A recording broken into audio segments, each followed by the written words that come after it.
పర్లేదే, sir గారికి కనీసం ఇప్పుడైనా నా మీద కనికరం కలిగింది. తమరిని కన్విన్స్ చేయాలంటే తప్పదు కదా మేడం.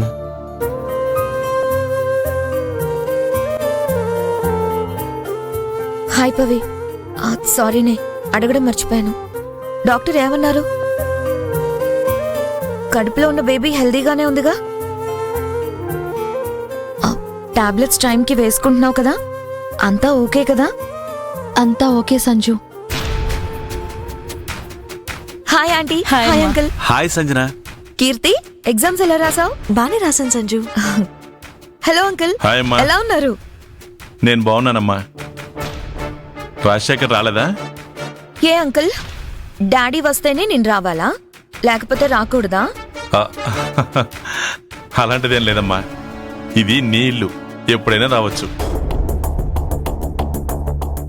సంజన, నువ్వొచ్చాక ఈ ఇంట్లో ఉన్న వాతావరణం ప్రశాంతంగా మారింది. అంతకు ముందేమైంది? సంజన, కాఫీ తాగుతావమ్మా? ఏం జరిగిందో చెప్పనే సీత. నేను మీ అంకుల్ హాల్లోకొచ్చేసరికి ఆది సీత కలిసి పవిత్ర బెడ్రూమ్ డోర్ దబా దబా బాతున్నారు.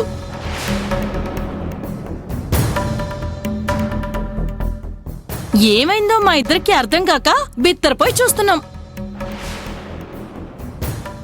ఎంతకీ పవిత్ర తలుపు తీయలేదు. మాకు టెన్షన్ వచ్చేసింది. చివరికి సీత కాస్త గట్టిగా, పవిత్ర నేను చెప్తున్నాను తలుపు తీయంది. అప్పుడు పవిత్ర తలుపు తీసింది. అప్పుడు మాకు విషయం అర్థమైంది.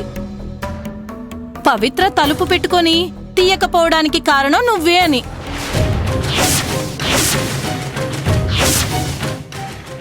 నేనా?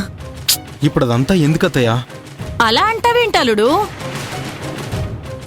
తన గురించి పవిత్ర ఎంత ఆరాటపడుతుందో సంజనకు తెలియద్దు.